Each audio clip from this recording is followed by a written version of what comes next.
এক রাজা আর এক গোপাল ভাঁড়। রাজা গোপাল ভাঁড়ের কোনদিন ঠকাবার পারে না। তখন রাজা ওই গোপাল ভাঁড়ের ঠকাবো রাজ দরবারে ডাইকা নিয়ে এসছে। নাই না খাবার দিছে, খুব ভালো খাবার দিছে, গোপাল ভাঁড়ে খাইছে।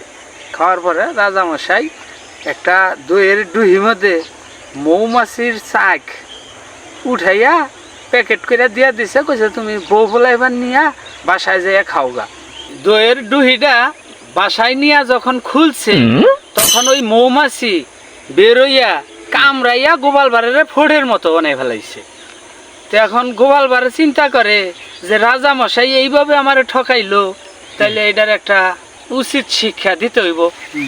তে রাজা মশাই ফজরের আজানের সময় যে লেফটিনে বসে, তো ওই গোপাল ভাঁড় আগে যে এই বৈশা রইছে ওই রাজা মশাইরে ভয় দেখাবো, পাইলার কালি মুখে মাখাইয়া বৈশা রইছে।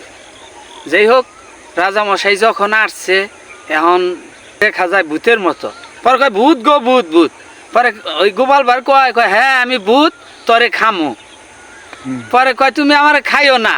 রাজা মশাই কয় তুমি আমারে খাইও না, আমি তোমারে অর্ধেক রাজ্য লেখা দেব। কয় না, আমি অর্ধেক রাজ্য চাই না, আমার একটা ইচ্ছা আছে, আমি ইচ্ছাটা পূরণ করব। পরে রাজা মশাই কয় তোমার কি ইচ্ছা বলো?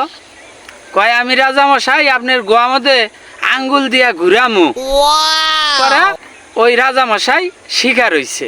তো ওই গোপাল ভাঁড় ওই আঙ্গুল দা ঘুরাইছে। পরে সকালবেলা ওই গোপাল ভাঁড় রাজ দরবারে গেছে। এখন রাজা মশাই বলতেছে কিরে গোপাল ভাঁড় দই কেমন লাগলো? এখন ওই গোপাল ভাঁড়ে শুই না কইতাছে, কয় কে হুজুর ঘুরানি কি কম হয়েছে?